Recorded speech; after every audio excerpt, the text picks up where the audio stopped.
and seeking comfort care. The 92-year-old deciding not to seek further medical help after a series of hospitalizations for congestive heart failure and COPD. This year I'm following some guys who have done such a great job as hosts. I guess they finally figured out that it only takes one woman to do the job of two men.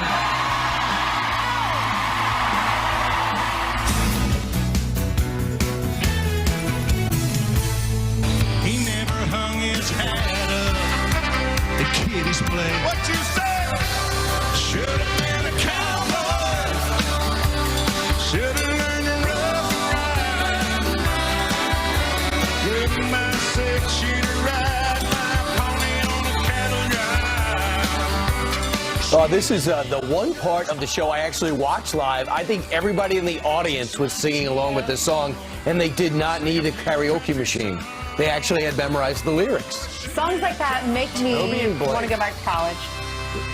We played songs like this all the time. The whole party would just belt out the song. It was so much fun. It was a big night. When you go to Las college in the South. Now country music is all over, but for a while it was regional. You were in the middle of the woods, Right. and everyone was bundled up under blankets and eating hot dogs and s'mores and singing country music. Right, so very nutritionally conscious. That's what you're saying. Absolutely. Well, no vegetable? So I would eat the bread with, for some reason I thought the meat was bad for you, so I'd eat the bread with ketchup and mustard. Right. Fantastic. That's what's part of the fake news and misinformation. Along with a few beers. Yeah. Well, now we know. Well, thank you very much for joining us on this Monday morning. If you were not watching ABC last night at 10 o'clock, and of course a lot of people were watching the Academy of Country Music over on the other channel, there you see George Stephanopoulos, Bill Clinton's former press secretary, grilling James Comey. And before the interview, the President of the United States weighed in on the former FBI director, called him a slimeball, worst FBI director in history. That was yesterday. And before that, he's a liar and a leaker.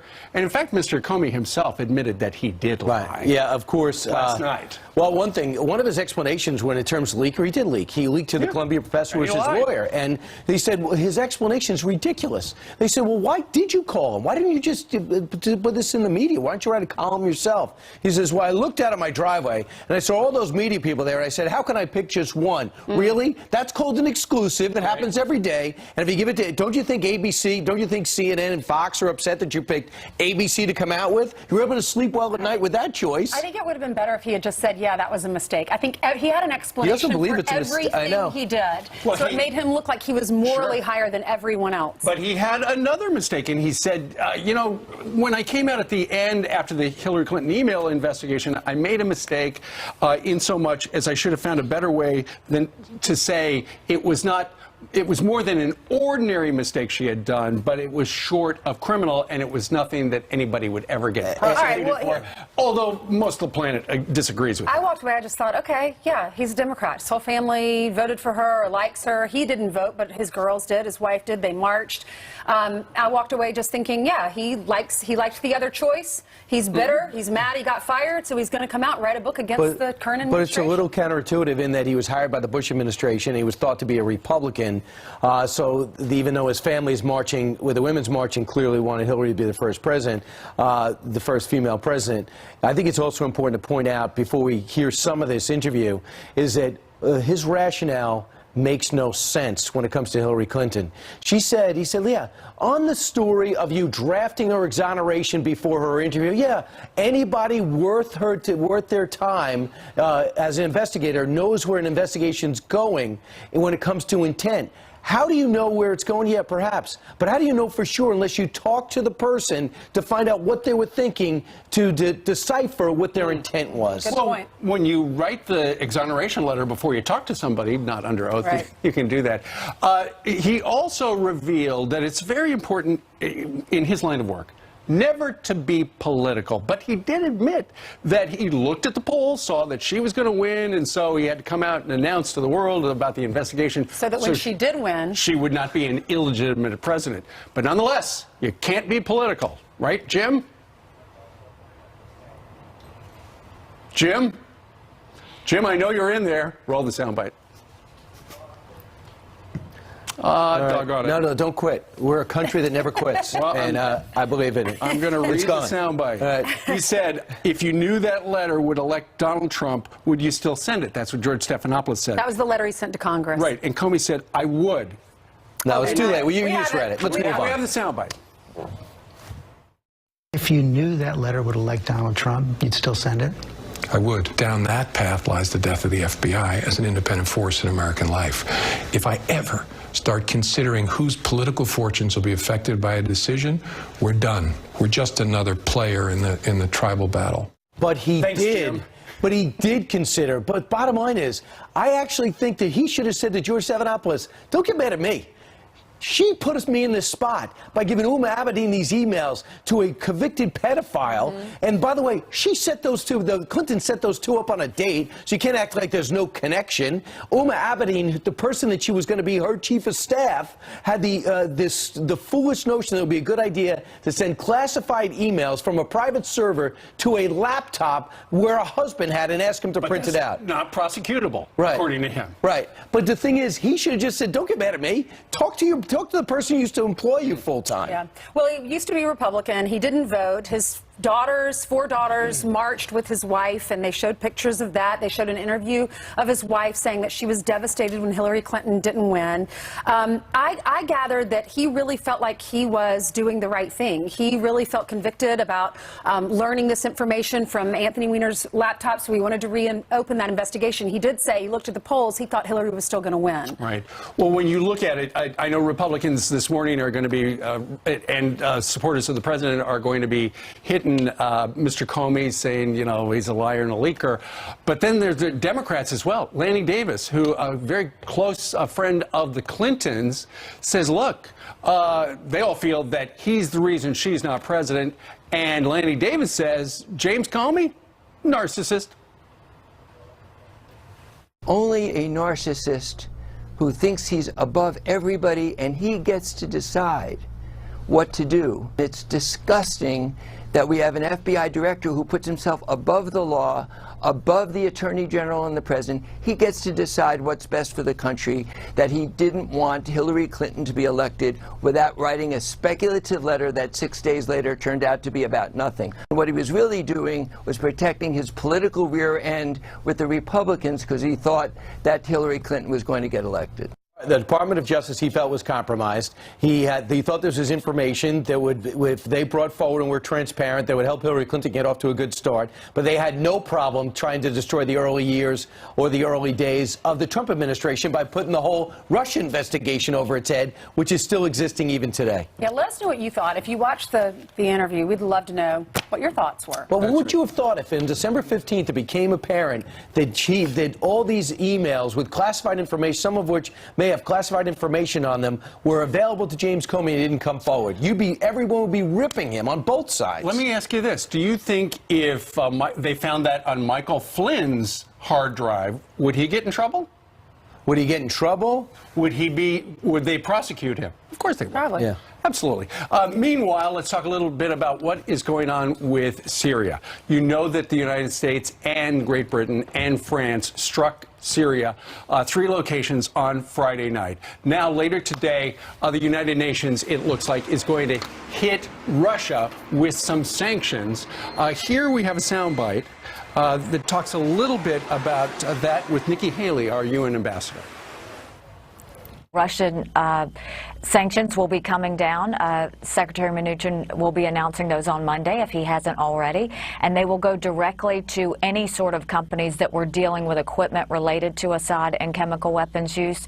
And so I think everyone is going to feel it at this point. I think everyone knows that we sent a strong message, and our hope is that they listen to it. We did. We sent over 100 missiles and fired them and pummeled those 3 chemical related facilities. Definitely sent a strong message. Yeah, absolutely. There was 3 options. This was the least aggressive option. The middle one would have hit more, had a broader set of Syrian regime targets. I would love to know that this guy was getting up in a pup tent instead of in his palace today, and that would have been the chance to do it. It sounds like because the strike was regarding the chemical weapons that they reportedly used, they wanted just to take President that Obama out. kept saying they don't have, that they got rid of. It got rid of that whole red line thing. So what do you think about that as well? Well, Brian's going to talk to Lindsey Graham, who would have liked to have seen a much bigger response on Friday night. Going to talk to him about 5 minutes from right now, right here on this channel. But Jillian is poised to tell us something else. That's right. We are following some breaking news, so let's get you caught up on this Fox News alert. A major prison riot leaves 7 inmates dead. This is a live look outside the Lee Correctional Institution, a maximum security prison in Columbia, South Carolina. 17 inmates needed outside medical attention after hours of fighting overnight. No officers are hurt, and it's still unclear what sparked the fights. Some of South Carolina's most violent criminals live at this facility. We will keep you updated. Also breaking right now, well wishes pouring in from across the country for former First Lady Barbara Bush. The 92-year-old deciding not to seek further medical help after a series of hospitalizations for congestive heart failure and COPD.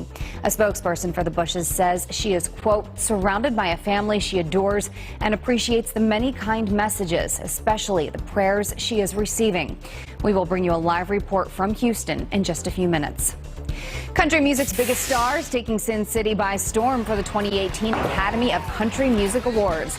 The show honoring the 58 lives lost in the Las Vegas massacre. Jason Aldean, who was performing at the time the shooting started, paying tribute.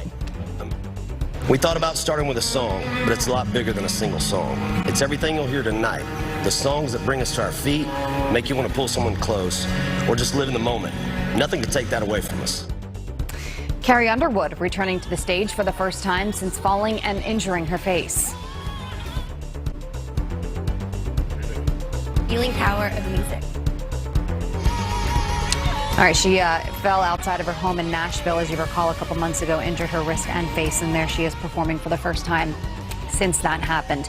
And Reba McEntire reuniting with daughter-in-law Kelly Clarkson to sing Does He Love You? As for the big winners, Jason Aldean taking home Entertainer of the Year award, Miranda Lambert honored with Song of the Year for Tin Man, and Chris Stapleton winning Album of the Year. Stapleton not in attendance because, as you guys mentioned earlier on the show, his wife had just had twins. Big congrats. Yeah. She Major insisted. congrats. That's right. You have a choice, here or there. Yep. Better be Baby here. number 3 and 4. I forgot that Kelly Clarkson was Reva's daughter-in-law. Right. That's right. What a fun family. I like them both. Big night in music. All right, Jillian, thank you. Thank you. Meanwhile, straight ahead, the Department of Justice doubling down, sending more letters to certain sanctuary cities demanding proof that they're complying with federal law. So what's it going to take for these local leaders to get on board? We're going to talk about that. Plus, Anthony Scaramucci is going to join us live. We're going to ask him all about Comey's interview and much more. The Mooch. Coming in hot, already got your song on. When you climb in, it'll be playing. Been thinking about you all week long. Oh, baby, don't keep me waiting. Prudential asked these couples, how much money do you think you'll need in retirement? Then we found out how many years that money would last them. How long do you think we'll keep? Oh, you're gonna leave me back here at year 9? How did this happen? It turned out a lot of people fell short of even the average length of retirement. We have to think about not when we expect to live to, but when we could live to. Let's plan for income that lasts all our years of retirement. Prudential, bring your challenges. Your inferior rhetoric got North Korea to the table where no other president could. He's about to tear up the Iranian nuclear agreement because it's terrible, or get a better agreement. He has pushed back against the Russians. So generally speaking, Donald Trump is rebuilding the military. But what he did a couple of days ago puts all that in jeopardy, in my view, and he needs to reconsider his position regarding Assad in Syria. We doubled the amount of strikes, over 100 instead of just 59. We did hit 3 separate plants. Judging by the video, we were successful. Yeah. But it turns out, according to the Wall Street Journal, the president was presented with 3 plans. He took the lighter one. The middle one is which many people thought he would have hit more Assad targets. Trump was quoted as saying he pressed his team to consider strikes on Russian and Iranian targets in Syria if necessary to get at Assad's equipment. Nikki Haley was on board with the president. It was Mattis that pushed back. Who's right? Well, I think the president was right. Here's what happened. If you're Assad, you heard a president saying, I'm going to make you pay a big price, you're an animal, and what did Assad see?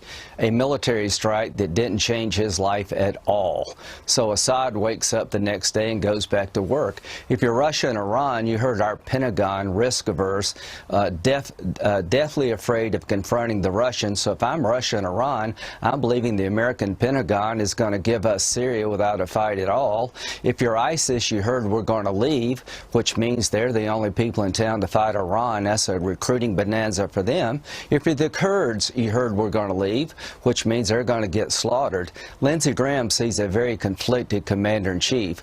When Ronald Reagan had to deal with an issue like this, when Gaddafi killed 5 American airmen in a disco in Berlin, Ronald Reagan bombed Libya and tried to take Gaddafi out, killed a couple of his kids, but missed him.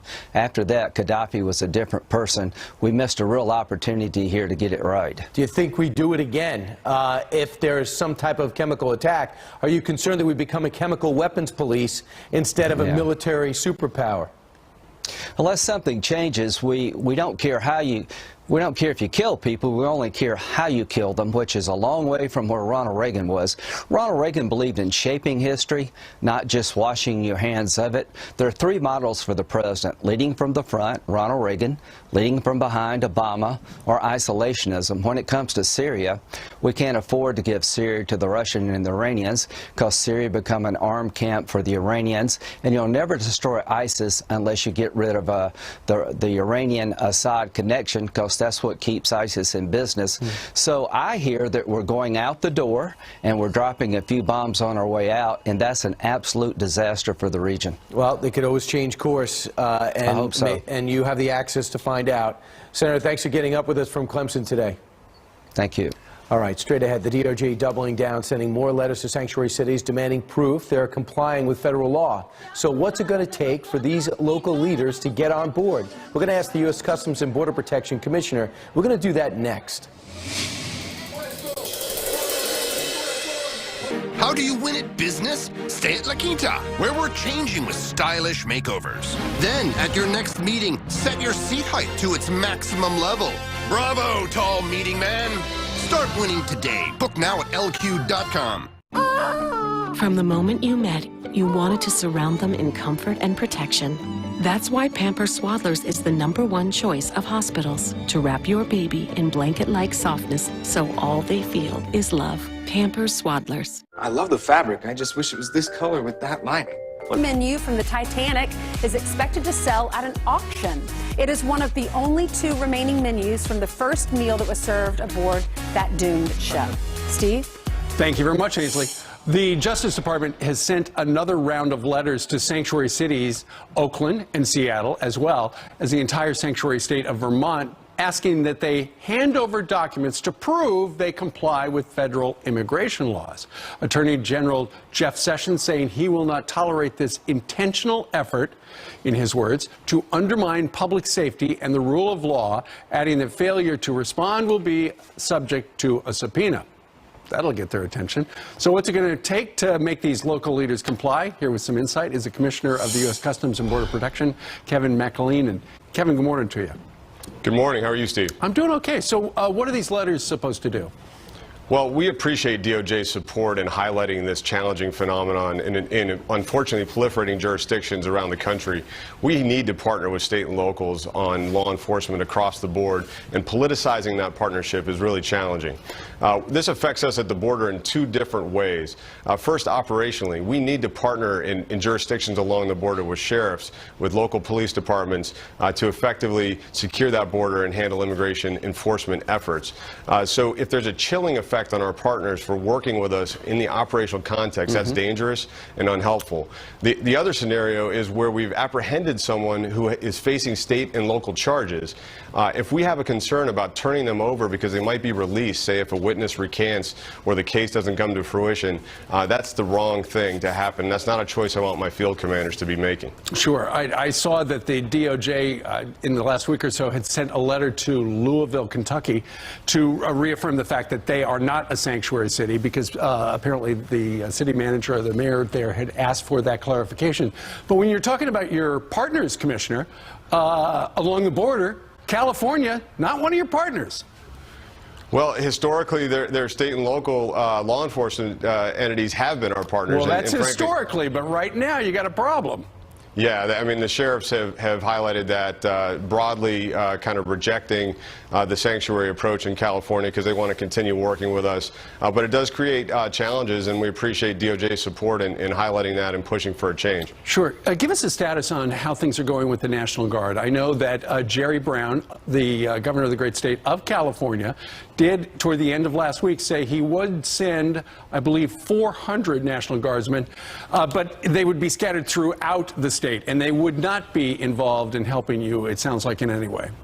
So this is going to be a big week for National Guard deployments across the border states. We're seeing significant arrivals starting today based on the planning effort we've engaged in with DOD over the past couple of weeks. But you highlight, Steve, a key area where we'd like to have that partnership with California. And the way the process works is the Border Patrol chiefs in the sectors in San Diego and El Centro have sent forward requirements that we've asked DOD support with. DOD, National Guard Bureau, then chops those out to the states to see who can supply forces to address those missions, and so we're waiting for California's response. We hope it's a positive one. Okay, and just an update on any portions of the fence or the wall that are being constructed or reconstructed? Yeah, the wall's under construction, multiple areas. In El Centro, it's going up 30-foot steel bollard wall in a key area where we've got a mall just on the north side of the border. Our secretary is going to be visiting later this week. We're also building it in El Paso sector, about a 20-mile segment, which used to be just a small little vehicle barrier where people could still climb across. That's going to be a steel bollard wall as well. So we're excited about those developments and a big investment that the administration has fought for in border security. And these particular wall designs that you're talking about that are actually being constructed, are they close to the prototypes we just showed on TV? Yes, several of the prototypes use this kind of steel bollard concept. We were honored to be able to show it to the president a few weeks ago. Very good. All right. He is the Commissioner of U.S. Customs and Border Protection, Kevin McAleenan. We thank you very much for joining us today from our nation's capital. Thanks, Steve. Thank you, sir. All right, meanwhile, straight ahead, a history book with a skewed message. The anti-Trump curriculum being taught to high school students. We're going to tell you where.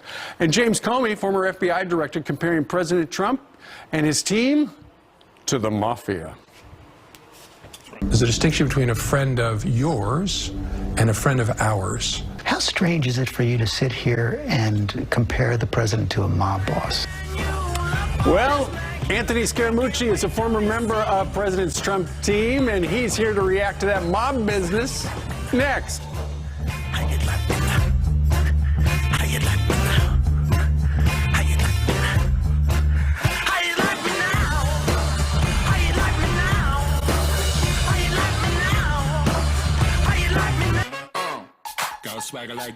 Let your inner light loose with One-A-Day Women's.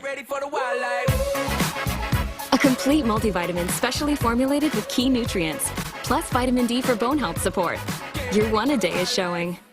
At the Joseph A. Bank Super Tuesday sale, save up to 70% off almost everything. All suits on sale starting at just $199. All dress shirts, including best-selling Traveler, $39. Plus, take an extra 40% off clearance and go wherever the moment takes you. The Super Tuesday sale. Only. And Sammy the Bull, and he worked with Rudy Giuliani earlier in his career, and he says this reminds me of that. Let's bring in Anthony Scaramucci now, former White House Communications Director. Had a chance to digest this, and also, you know what it's like to be a businessman in New York.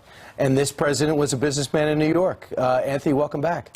It's great to be here. Are you insulted by that? Listen, I mean, here's the problem for Italian Americans. I can be insulted by that, but I really can't do anything about it because for whatever reason, it's still an unprotected class of people where they can say whatever they want about it. You know, I'm in the White House. They're saying I'm a walking pinky ring. Imagine if I was another ethnic group, they couldn't say that, right? But it just speaks to Comey's sanctimony and his lack of awareness in terms of his language, his lack of awareness of who he is as a guy. You know, they call him Cardinal Comey for a reason. He thinks he's got the answers. You know, he thinks he's at that, that papal throne, and he's the one that's going to make these decisions. Look at what he did to Loretta Lynch, Attorney General Lynch. He abrogated her process, and he went out to the press on his own to speak about the campaign, and he made a decision based on politics, okay? And the president's 100% right about this. This was purely politically motivated by James Comey. He looked at the tea leaves, he said, Secretary Clinton's winning, let me go out there and do this, and then he realized he had some trouble as it related to the Anthony Weiner emails, and then he had a flip-flop on that, and so now he's got every side of the equation disliking him because of the politics. You read the book. What did you think of the book? What did you Okay, gather so I from want to be fair about the book. I thought we talked about his upbringing. I was very impressed with his upbringing. When he talks about the culture inside the FBI, he's very impressed with that. He obviously loves President Obama. He has the right to do that.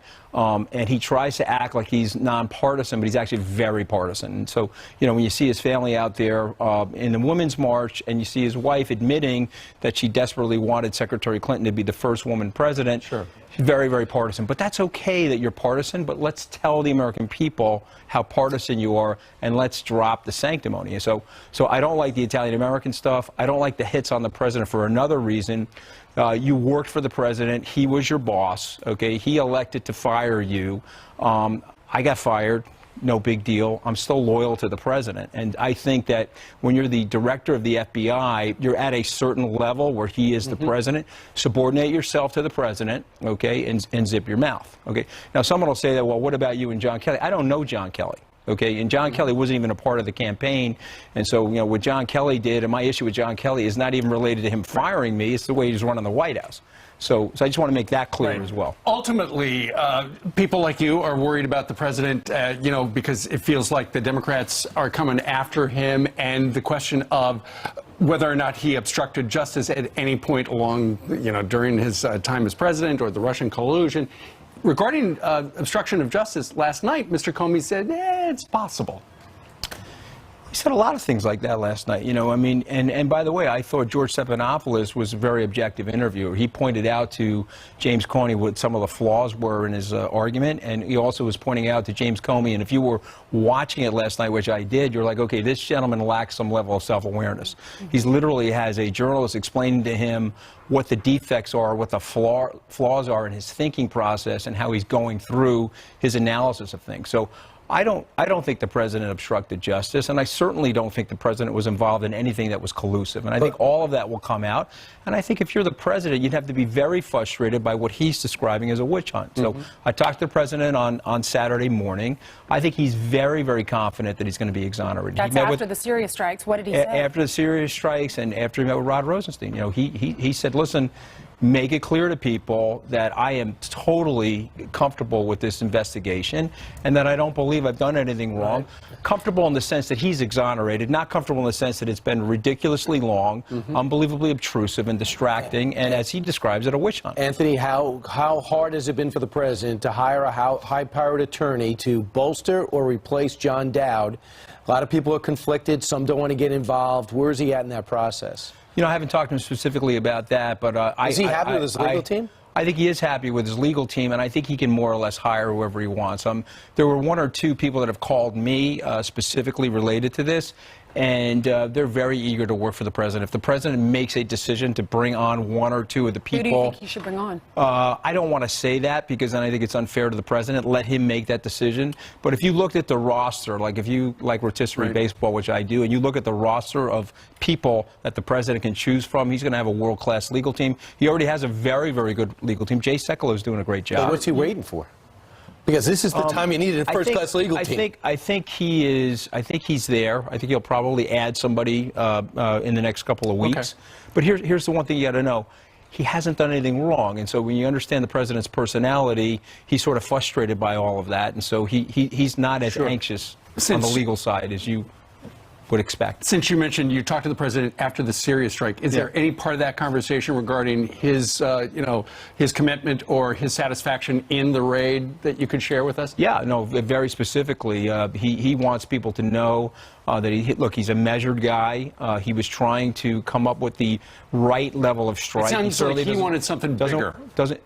Well, he doesn't want to have a problem in the area as much as he wants to eradicate the use of chemical warfare. I think that the president's made very, very clear he's not an interventionist. He's not a neoconservative. What he is somebody who really cares about the lives of American men and servicewomen. He doesn't want to put them in harm's way for no reason.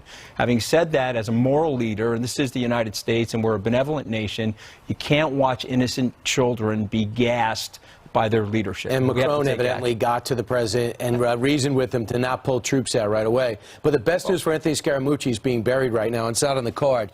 The Mets are 12-2, and you're one of the my God, we owners. gotta high five I mean, that, my okay? goodness, who could have predicted and that? Ticket sales are up. Right. Okay? And turns out Jillian Milley would like to go. Just remember what Tom Seaver said, okay? God lives in New York, and he's a Met fan. Okay? All right. He just been. You know what, You've a been Met fan, suffering. not a Yankee fan? I grew up in Port Washington. Yeah. I like Right. flying from Long Island, so I used to take the train to Shea Stadium. You know who loves a conversation? Jillian used to do. I've been to a game at Citi Field. Well, Big. you have, The okay. Phillies were playing. To watch the Phillies. And they're playing tight. By the and way, they're playing close. Could God let us? Can we remind God that it's been 1986 since we won a World Series? Yes, yes. All I right, remind so God every I'm not Sunday. questioning your All right, existence, remind but I would God like every another Sunday. championship. Anthony, thank you very much for joining us. We need mercy from God too, Brian. Okay. All right. We got that. All right, very good. I can appreciate you guys wanting to, cheer on your team. I get it. Fully appreciate it. Fully support.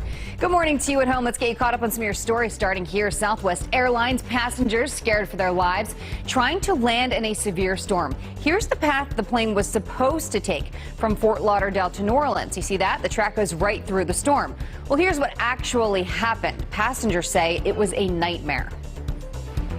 It just felt like I was about to lift off. I felt like, okay, it's done. I'm about to see Jesus. I'm about to go see Mama, baby Jesus. I'm about to see Papa God. And then we're going to go see... You actually thought that you were going to die? Yes.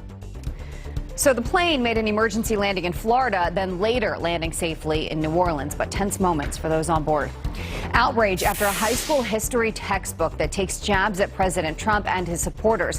One excerpt reportedly says Hillary Clinton supporters were, quote, worried about the mental instability of the president-elect and the anger that he and his supporters brought to the nation. The book also discusses the protests in Ferguson, Missouri, saying police increased tensions and defaced memorials for Michael Brown.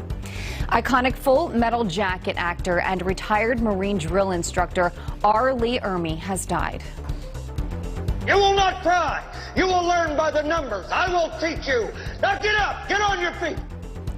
The actor and friend of the show died of complications from pneumonia. His appearances on the curvy couch always memorable. You don't call me sir, Brian. Should I call you Sergeant? You stepped on it again, didn't you? No, I get to call the shots, and I kind of like it better that way. We got to shoot all the guns, blow stuff up. So we had fun. a great time. Ermey was 74 years old. Guys. Shoot guns and blow stuff up. He was talking about a video project that he was working on. What a Good nice man guy. and a Yeah. great friend of the show. Thank you very Talk much. about a friend of the show. She's on the show. She goes by the name Janice Dean on television. How about the crazy weather with that flight? Oh my gosh, it feels like a Monday, doesn't it? Oh, we've got snow, Yes. we've got ice, we've got tornadoes. Oh my gosh, let's take a look at it. Colder than average across the Midwest, the Great Lakes, much of the country. We've got snow and ice and heavy rain, flood advisories in effect along the coast, and the snow continues for the Great Lakes. We saw record-breaking snow, close to 2 feet of snow for Green Bay yesterday over the weekend. So there's your future radar. It's going to linger. We're going to have travel problems throughout the day today, and then hopefully it will be well out of the area by Tuesday. But for now, we're going to deal with a messy commute, and another system moves across the West Coast. Sunny in Houston, though. It's 81. Great We have a lot of viewers that live there. We do. do. You're so lucky. Yeah, they've been through a lot. They deserve the sun. Thank you, All right, JD. thank you, You got it. We have a Fox News alert to tell you about. Former First Lady Barbara Bush no longer seeking medical treatment after a series of hospitalizations. We have a live report from Houston, where we were just talking about, where it's going to be sunny today. Her family is gathering there, and we'll tell you more next. We're on a mission to show drip coffee drinkers it's time to wake up to Keurig. Wakey, wakey, rise and shine. How are you? Or watch this. I pop that in there, press brew. That's it. Look how much coffee's in here. Fresh coffee. So rich. I love it. That's why you should be a Keurig man. Full-bodied. Are you sure you're describing the coffee and not me? Do you wear this every day? Every day. I'd never take it off. Are you ready to say goodbye to it? Go. Guys, go. Oh. Ta-da! A terrarium. That's it. We've proved the love, right, guys?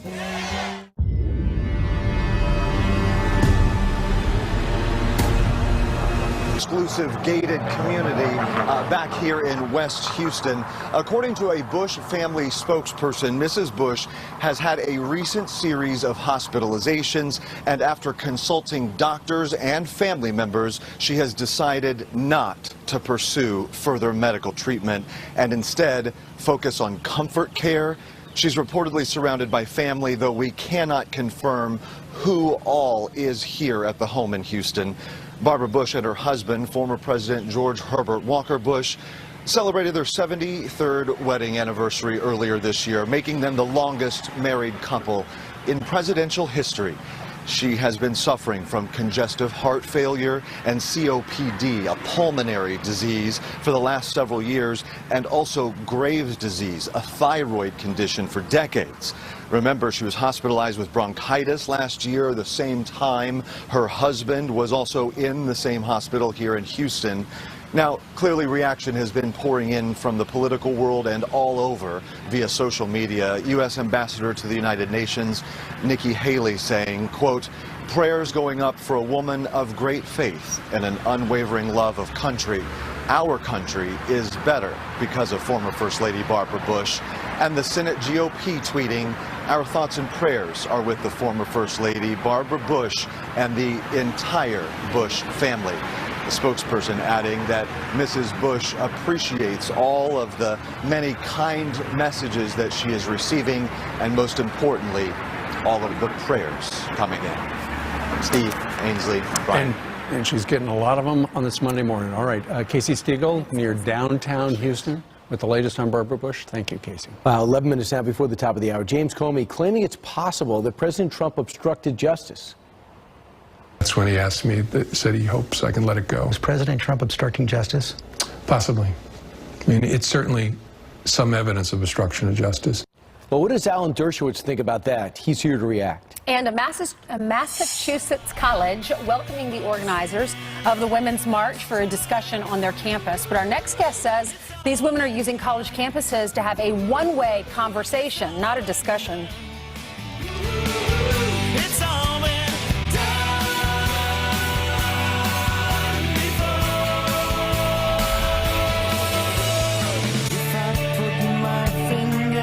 When we released our breakthrough PXG 0311 irons, we weren't sure we could make them better. But after 3 years, we finally did it. And we not only made them better, we made them better in every way. Introducing PXG's new Gen 2 irons, available April 19th. Schedule your fitting today at pxg.com. PXG, nobody makes golf clubs the way we do, period. Patrick woke up with back pain, but he has work to do, so he took a leave. To go to. These women are very controversial and not really liked in the right-wing politics, so I really wanted to hear what they had to say. As a conservative student, I'm not afraid to hear opinions that are different than mine. And I really wanted to go and ask some tough questions because I think that's great for dialogue and discussion. And when I walked into the building and I was forbidden from doing so, I was shocked. I couldn't believe my university wouldn't allow us to engage in conversation. Isn't that what higher education is for? So what happened? Tell us what happened inside the room. You did pre-submit some questions and you wanted to be called on and they didn't choose your question? Yes, they didn't choose my question, but when I first walked into the building, there was no recording, no taking pictures, no anything like that, and you had to submit the questions ahead of time, which I thought was crazy. So it's These not women really a are community discussion. organizers. Exactly. If these women are community organizers, why are they afraid of taking questions from college students in the community that they're visiting? They should have been okay with it. When you have conservative speakers coming on campus, they oftentimes get shut down by liberal students. And the only time they're ever invited is when conservative student groups invite them. I thought it would be a great time to have a discussion, and clearly they weren't up for it. Well, we did get a statement from the school. They said, when our students have the opportunity to engage with political figures who hold views other than their own and to critically express their opinions, we have achieved our mission to prepare students through a liberal education, integrating curriculum and careers for lives of thoughtful, effective, and purposeful engagement in the world. What are your thoughts? Well, clearly that didn't happen. We weren't allowed to talk to these speakers about what they believe. They've had a lot of controversies surrounding them lately. They've been aligning themselves as anti-Semites. They've been coming out in support of Backpages, which just pleaded guilty to trafficking women. And so I think it's really insane that we weren't allowed to engage in conversation. And the Leadership Institute's Campus Reform reports of this all the time. This is not unique to my university. At first, you have these conservative speakers coming onto stage and asking students who disagree with them to ask questions first. And I'm just so shocked these liberal students couldn't handle a question from a 22-year-old college student. Cassie, thank you so much for being on with us. Thank you for having me. You're welcome. James Comey hitting Loretta Lynch's credibility over the Hillary Clinton email investigation, but she's firing back, saying he never questioned her handling of it. So who should we believe? Reaction from the White House is live in the next hour. Plus, Congressman Keith Ellison making this absurd claim. Women are dying because we are losing elections. We don't have the right to lose a damn election. Is he going too far with that statement? We'll debate it coming up.